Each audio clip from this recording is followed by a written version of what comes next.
그레이맨, 일렉트릭 스테이트 이런 작품들을 봐서는 어벤져스 둠스데이는 그 정도 수준으로 나와서는 절대 안 되거든요. 진짜 최고의 완성도로 나와야 하는 작품인데 루소 형제에게 그 정도의 믿음을 가지기가 어려운 상황인 것 같습니다.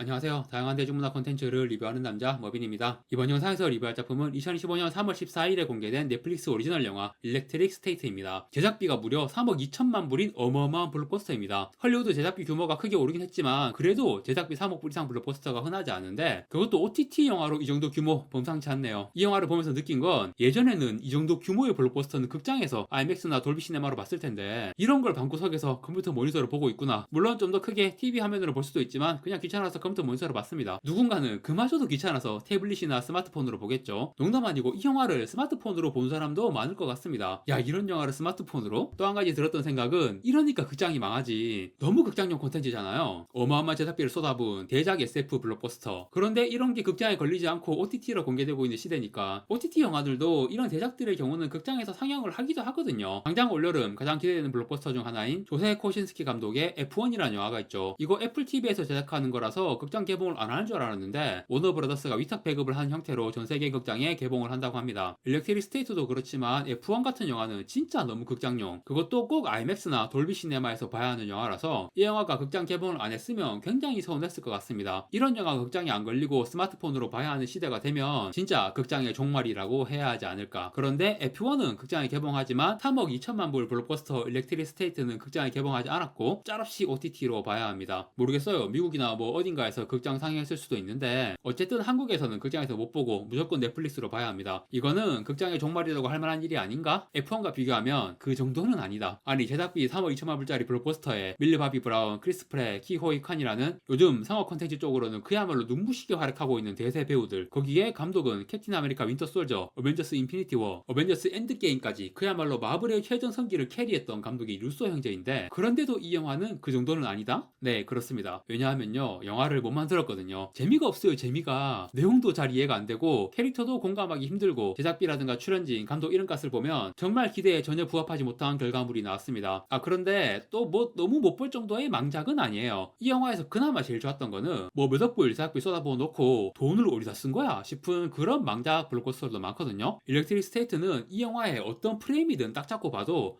돈 쏟아부은 영화네 하는 티가 팍팍 난다는 거. 진짜 3억 불 쏟아부은 S급 규모의 블록버스터라는 느낌은 확실하게 나요. 그리고 뭐 또 너무 황금 만능주의 같은 소리지만 그렇게 돈 쏟아부은 느낌이 제대로 나는 것만으로도 어느 정도 기본빵 재미는 있다. 자, 이 영화 로튼토마토 보실게요. 그런 기본빵 재미는 평론가들은 그냥 무시합니다. 그래서 토마토미터 처참하죠. 하지만 일반 대중들이 봤을 때는 기본빵 재미만으로도 요 정도 점수는 준다. 토마토미터만 보면 망작이나 받는 수준의 점수이지만 절대 그 정도는 아니라고 생각합니다. 돈 쏟아부은 블록버스터로서 기본빵에 가깝게는 해준다. 루소 형제가 어벤져스 같은 역대급 대작들을 찍어봤으니까 그 대작의 맛을 살리는 감각이 있어요. 돈만 쏟아붓는다고 이렇게 제대로 대작스러운 느낌이 나는 건 아닙니다. 역시 감독이 어느 정도 그런 감각이 있어야 돼요. 일렉트릭 스테이트는 그런 부분에 있어서는 거의 흠잡을 데가 없습니다. 배우들도 다 괜찮아요. 특히 밀리 바비 브라운, 크리스 프렛 이 배우들은 뭐랄까 너무나도 그러니까 상업 프랜차이즈 스타들이잖아요. 돈 쏟아부은 블록버스터에 너무 잘 어우러지는 배우들이에요. 크리스 프렛은 그냥 MCU에 나온 거랑 똑같은 느낌이고 밀리 바비 브라운은 사실 뭔가 보이시한 느낌이 계속 있는 배우였는데 여기서는 금발의 긴 곱슬머리, 여성스러운 스타일링으로 나오고 약간 그 느낌 났습니다. 터미네이터 1편에서 사라 코너 같은 그런 비슷한 느낌이었어요. 그런데 어떤 스타일을 하든 이 배우의 얼굴 자체가 이제는 확연한 상업 프랜차이즈 스타일 얼굴이라서 그냥 크리스 프렛이랑 밀리 바비 브라운 나와서 왁자지껄 연기하는 것만으로도 돈 쏟아부은 블록버스터 느낌이 팍팍 나는 거고 거기에 키호이 칸 이분도 에올로 팍 뜨고 난 후 여기저기 엄청 나오죠. 그리고 악역으로 스탠리 투치하고 장카를로 에스포치토까지 배우들 뭐 완벽합니다. 그냥 괜찮은 배우들 잘 캐스팅했다 이게 다가 아니라 이 배우들을 잘 활용해요. 다 잘 어울리는 역할이고 디렉팅도 다 괜찮고요. 그럼 결국 이 영화가 재미없는 이유가 뭘까? 뭐겠습니까? 각본이죠. 솔직히 딱 말할게요. 저는 이 영화의 내용을 잘 이해를 못하겠어요. 뭐 크리스토퍼 놀란의 테넷처럼 감독이 대놓고 이야기를 포기하고 그냥 느끼세요 라고 말할 정도의 뭐 그런 말 했었나? 그런 비슷한 말 했던 것 같은데 아무튼 그런 테넷 같은 영화처럼 엄청 어렵고 난해한 내용인 건 전혀 아닙니다. 복잡하고 난해한 그런 내용은 전혀 아닌데 왜 이 영화의 내용이 잘 이해가 안 될까? 극장이 아니라 OTT로 봐서 좀 집중이 잘 안 돼서 그런가? 그런데 극장보다 오히려 OTT OST가 나온 점 중 하나는 이미 지나간 장면 다시 볼 수 있다는 거. 뭐가 잘 이해가 안 됐다 싶으면 앞부분 다시 돌려볼 수 있잖아요. 그런데 이 영화는 돌려보더라도 그래도 잘 이해가 안 될 것 같아요. 내용 설명을 해드릴게요. 이 영화의 내용을 요약하면 유사한 매트릭스예요. 그런데 매트릭스라는 영화가 보여주는 주요 소재나 내용 그런 부분을 깊이 있고 근본적인 부분에서 카피한 게 아니라 거살기식으로 진짜 매트릭스의 거살기 카피라는 느낌의 내용이고요. 일단 이 작품의 세계관은 매트릭스와 동일하게 로봇과의 전쟁이 벌어진 이후의 세계관입니다. 그런데 매트릭스와 다른 점, 인간이 이겼어요. 그 결과로 어떻게 되냐면 로봇과 인간의 휴전협정, 평화협정 같은 걸 체결을 하고 로봇들을 특정 구역에 격리시킵니다. 디스트리트 9에서 외계인 격리구역 만든 거 멘치로 실제 격리구역의 풍경도 디스트리트 9이랑 비슷해요. 그런데 구역이 굉장히 넓습니다. 그 크기가 숫자로 언급이 되는데 보통 사람들은 지평수 보는 그 정도 사이즈의 숫자만 직관적으로 이해하지 그걸 넘어서서 도시 단위, 주 단위 숫자가 나와버리면 어느 정도 크기인지 전혀 가늠이 안 되거든요. 그런데 어쨌든 영화에서 화면으로 묘사되는 걸 보면 미국의 큰 주 단위, 그 정도 사이즈의 격리구역인 것 같아요. 그렇게 함으로써 일단 인간 세상에서 로봇들을 다 치워버렸어요. 그래서 인간들이 사는 곳에 로봇이 나타나거나 하면 난리가 납니다. 막 체포하러 오고 그래요. 로봇들은 그렇게 인간과 격리된 채로 살고 있고, 그런데 로봇과의 전쟁에서 이긴 인간들이 또 매트릭스랑 비슷한 꼴로 살고 있거든요. 매트릭스에서는 인간이 졌잖아요. 그래서 인간의 생체 전기로 로봇들한테 에너지를 공급하는 그런 꼴로 가상현실 속에 살게 되는 건데, 일렉트릭 스테이트에서는 이긴 인간들이 그냥 자발적 매트릭스, 사실 매트릭스 영화 볼 때 다들 하는 얘기가 그거잖아요. 매트릭스의 인간들은 인간의 존엄이고 뭐고 없는 기계들에게 사육되는 너무 비참한 꼴인 건데, 사실 그 상태가 가장 행복한 게 아닐까? 존엄이고 자유고 있으면 뭐해? 이 세상은 지옥인데 그냥 가상현실 속에서 지옥 같은 현실을 잊은 채 살고 싶다, 이런 생각을 아마도 지금 이 순간에도 많은 사람들이 하고 있을 것 같습니다. 일렉트릭 스테이트에서 인간들이 그런 상태가 됩니다. 커다란 VR같이 생긴 가상현실 접속 장치가 있어요. 이거를 모든 인간들이, 심지어 길거리 노숙자까지 가지고 있어요. 전부 다 이거 쓰고 가상현실에서만 지내는 거야. 그러면 인간들이 일은 안 할 텐데 세상이 어떻게 유지가 되냐? 여기서 나름 신박한 설정이 등장을 합니다. 이 VR하고 인간형 드론 하나가 세트로 되어 있어. 그래서 좌뇌, 우뇌 분리를 해서 사람 한 명의 의식 혹은 자아라고 해야 하나? 이거를 두 개로 나눌 수가 있어요. 그래서 하나의 자아로는 드론하고 연결해서 그 드론으로 일을 합니다. 나머지 하나의 자아는 가상현실 접속해서 거기서 노는 거예요. 아, 뭔가 기괴한 형태의 유토피아라고 해야 하나? 어느 정도는 반어적인 의미이기도 하고요. 하지만 어쨌든 인간들은 이 상태가 행복해. 어쨌든 놀기만 하는 게 아니라 일도 하긴 하는데 드론에 접속해서 일하는 게 자기 몸으로 직접 일하는 것보다 편하긴 하겠죠. 그런데 육체 노동은 그렇겠지만 머리 쓰는 일을 하는 사람은 일하는 스트레스는 동일할 것 같긴 한데, 그런데 나의 또 다른 자아는 가상현실에서 원하는 대로 마음껏 놀고 있으니까 일하는 스트레스는 실시간으로 다 해소가 되는 건가? 이 개념도 잘 이해가 안 되네요. 그리고 이해 안 되는 게 이것만이 아닙니다. 일단 가장 중요한 거, 왜 전쟁이 났는가? 그 부분부터 뭔가 이상해. 매트릭스는 애니 매트릭스라는 작품에서 그 배경 설명이 자세히 나왔잖아요. 아니면 뭐 터미네이터도 그렇고 인간과 기계가 전쟁을 하게 된 그 배경의 스토리가 터미네이터와 매트릭스에서는 정말 쉽게 이해가 돼요. 그런데 일렉트릭 스테이트에서는 로봇들이 권리를 주장하면서, 그러니까 진짜 그거예요. 노동자 권리 운동. 아니, 로봇이 인간하고 다르니까 로봇을 쓰는 효용이 있는 건데, 이 영화에서 로봇이 인간하고 되게 비슷해요. 욕구나 그런 부분도 비슷하게 있고, 아무튼 로봇들의 그런 권리 운동을 인간들이 잔인하게 탄압하기 시작하는데, 처음에는 로봇들이 평화적으로 자기들 주장을 펼치다가 쳐맞고 나서 이제 반격을 하는데, 이것도 매트릭스랑 좀 비슷한 전개이고, 그런데 전쟁은 2년 동안 로봇이 우세했습니다. 그러다가 인간 진영에서 그 VR 드론 장비가 등장을 하면서, 앞에서 현재 인간들은 이 드론에 접속해서 일을 한다고 했는데 전쟁에서는 이거를 군인처럼 활용을 한 거예요. 그래서 인간이 접속한 드론 군대를 앞세워서 결국 로봇에게 승리를 한 겁니다. 이 VR 가상현실 드론 장비가 이 영화의 핵심이거든요. 그러니까 로봇이랑 드론 장비, SF 대작 블록버스터로서 일렉트릭 스테이트라는 영화의 가장 핵심적인 소재가 되는 두 가지가 바로 로봇이랑 드론 장비예요. 매트릭스도 기계와의 전쟁, 그리고 가상현실에 갇힌 인간들이라는 두 가지 소재를 결합한 SF 스토리잖아요. 그게 되게 매끄럽게 잘 결합된 스토리예요. 그런데 일렉트릭 스테이트는 그렇게 매끄럽게 결합된 느낌이 아니고 그냥 어거지로 끼워 맞춘 것 같은 그런 스토리입니다. 전쟁의 원인도 그렇고 전쟁 후에 로봇들을 격리시킨 상황도 그렇고 왜 이렇게 되는 거지? 라는 의문이 계속 생겨요. 그리고 이 영화 스토리에서 오히려 인간들이 빌런이고 로봇들이 우리 편이에요. 사실 큰 의문을 품지 않고 영화가 떠먹여주는 대로 그냥 받아 먹으면 앞에서 말했듯이 기본빵 어느 정도 재미있게 볼 수 있긴 한데요. 최후반부 전개에서는 뭔가 감정적으로 울림을 주는 전개들이 나오기 때문에 이거는 이 스토리의 깊이 있는 부분까지 이해하고 공감하면서 보지 않으면 제대로 즐기거나 빠져들기가 어렵다. 겉핥기 재미인 거죠. 밍숭맹숭. 이 영화의 핵심 플롯이 뭐냐면, 밀리 바비 브라운이 연기한 주인공 캐릭터 이름이 미셸인데 남동생이 있었어요. 그런데 이 남동생이 엄청 천재야. 거의 아인슈타인급의 천재입니다. 참고로 이 영화 시대적 배경이 1990년대이고 평행우주라서 실제 우리가 겪은 90년대랑은 많이 다릅니다. 아인슈타인이 실제 역사와는 다르게 이 영화에서는 정확하게 나오는 건 아닌데 뇌를 빼앗겼다라고 했나? 뭐 그런 언급이 나오거든요. 잘 기억이 안 나는데 아인슈타인 뇌를 어떻게 해가지고 로봇 기술이랑 이런 게 비약적으로 발전했던가 뭐 그런 설정인 것 같아요. 그런데 90년대 배경이라서 컴퓨터 모니터가 CRT LCD 모니터인데 이거는 또 쓸데없이 우리 세상과 동일한 고증으로 나오고요. 아무튼 주인공 남동생이 아인슈타인급 천재라서 얘도 비슷하게 사실상 뇌를 빼앗긴 격입니다. 주인공은 남동생이 교통사고로 죽은 줄 알고 있었어요. 그런데 알고 보니 스탠리 투치가 연기하는 최종 보스, 거대 기업의 CEO인 것 같은데 이 기업에서 VR 드론 장비를 만든 거거든요. 그런데 알고 보니 주인공 남동생의 뇌를 이용해서 그걸 만든 거였고, 심지어 지금 전 세계 거의 모든 인간들이 이 장비를 이용하고 있는데 이 모든 장비들이 정상적으로 작동하려면 이 주인공 남동생의 뇌가 계속 연결된 상태로 혹사당해야 하는 거예요. 그 마이너리티 리포트에서 보면 예언자 3인방 물에 막 누워있는 것처럼 최신 기술인 줄 알았는데 알고 보니 인간의 능력으로 돌아가고 있는 그런 시스템이었던 거죠. 그리고 범상치 않은 능력을 가진 어린 남자아이가 어딘가에 봉인이 된 상태로 있는 거, 이거는 만화 아키라 느낌도 좀 나고요. 그런데 이 남동생이 그 거대 기업의 중추에 봉인되어 있으면서 꼼짝도 못하는데 뇌를 외부와 연결하는 틈이 생겨가지고 그걸로 바깥 세상에 있는 어떤 로봇에 접속을 한 거예요. 그래서 그 로봇이 누나를 찾아갑니다. 처음에 누나가 기겁을 하죠. 그런데 이 로봇이 하는 행동이나 말을 보고 이 로봇은 좀 구형 로봇이라서 그런지 녹음되어 있는 특정 멘트밖에 못해요. 이 로봇이 주인공인 애니메이션이 있어가지고 그 애니메이션에 나오는 대사들로만 말을 할 수 있는데, 주인공이란 남동생이 예전에 이 애니메이션을 좋아했기 때문에 결국 그 대사들로 소통을 하면서 남동생이라는 걸 알아봅니다. 그래서 이제 남동생이 살아있다는 걸 알게 되고 남동생을 구출하러 간다는 내용. 그런데 남동생을 구출할 수 있는 단서가 로봇 격리구역 안에 있어요. 그 격리구역에 들어갈 방법이 없는데 거기를 불법으로 들락거리는 어떤 남자가 있는 거야. 당연히 크리스 프렛이죠. 그래서 그 남자에게 도움을 받아가지고 난간을 헤쳐나가는 그런 전개입니다. 내용 보면 무난하게 재밌는 스토리입니다. 여러 번 말하고 있는데 분명 어느 정도 기본빵은 해주고요. 특히 영화의 절반, 앞부분 1시간은 꽤 재밌게 봤습니다. 그리고 영화의 마지막 하이라이트에서 드론 군대하고 로봇 군대하고 대규모 전투가 벌어지는데, 물론 로봇이 우리 편이고요. 이거는 약간 어벤져스 엔드게임에 나온 최종 전투처럼 그런 비싼 스케일의 연출이나 장면들이 나와서 꽤 볼만합니다. 그런데 역시 마음 깊이 뭔가 느껴지는 게 아닌 거달기식의 재미라는 거, 제대로 이해되고 공감이 되는 그런 스토리가 아니라서 기본빵 이상으로 재미있다고 느끼기는 어려운 작품이고요. 그런데 그마저도 안 되는 영화들이 많으니까 이 정도면 나쁘지 않다 정도로 결론을 내릴 수도 있습니다. 하지만 제작비가 너무 엄청나고 캐스팅도 대단하고 감독은 루소 형제인데, 심지어 루소 형제 차기작이 2026년에 나오는 어벤져스 둠스데이예요. 지금 위기에 빠진 마블의 구원투수격으로 등장을 한 상황인데, 루소 형제가 어벤져스 엔드게임 이후로 지금까지 영화 3편을 만들었는데 평이 다 이래요. 평론가들은 대부분 혹평을 하고 그나마 팝콘 지수는 아주 나쁘지는 않은 거. 하지만 지금 마블의 구원투수 역할을 하기에는 제가 이 세 작품 다 보지는 않고 그레이맨이랑 일렉트릭 스테이트만 봤는데, 일단 제 감상으로는 2026년에 나올 어벤져스 둠스데이에 대해서 큰 기대감을 가지기는 어렵다는 느낌이에요. 사실 인피니티 워랑 엔드게임은 그때 마블은 그냥 모든 상황이 완벽했잖아요. 모든 게 완벽하게 준비되고 탄탄하게 빌드업된 상태에서 제대로 결과물을 딱 뽑아내는 거, 이거는 루소 형제가 확실히 잘하는 것 같아요. 일렉트릭 스테이트도 확실히 돈 쓴 티 나게 그럴듯한 결과를 뽑아내는 것 자체는 제대로 했단 말이에요. 그런데 어벤져스 둠스데이는 일단 엔드게임 이후 수년 동안 빌드업 해온 메인 빌런 정복자 캉서사는 그냥 폐기되어 버렸고, 뜬금 로다조 데려와서 닥터 둠으로 메인 빌런 교체, 그리고 디즈니 플러스 오리지널 시리즈다 뭐다 해서 수많은 캐릭터들과 여러 이야기를 벌려놓긴 했는데 정리가 하나도 안 된 상태, 둠스데이까지 가는 빌드업 서사가 없어요. 인피니티 워랑 엔드게임과는 다르게 하나도 제대로 준비가 안 된 상태에서 둠스데이를 만들어야 하니까 이거는 쉽지 않겠다. 정말 어려운 상황에서 최고의 결과물을 뽑아내야 하는 건데, 그레이맨, 일렉트릭 스테이트 이런 작품들을 봐서는 물론 절대 망작은 아니고 어느 정도 재미는 있는 작품들이지만 어벤져스 둠스데이는 그 정도 수준으로 나와서는 절대 안 되거든요. 진짜 최고의 완성도로 나와야 하는 작품인데 루소 형제에게 그 정도의 믿음을 가지기가 어려운 상황인 것 같습니다. 뭐 그렇다고 다른 대안이 있는 것도 아니니까 혹시나 하는 기대감을 가지고 기다려 봐야겠죠. 어벤져스 둠스데이 제발 잘 나왔으면 좋겠습니다. 네, 일렉트릭 스테이트에 대한 리뷰는 이것으로 마치겠습니다. 구독과 좋아요 부탁드립니다. 시청해주셔서 감사합니다.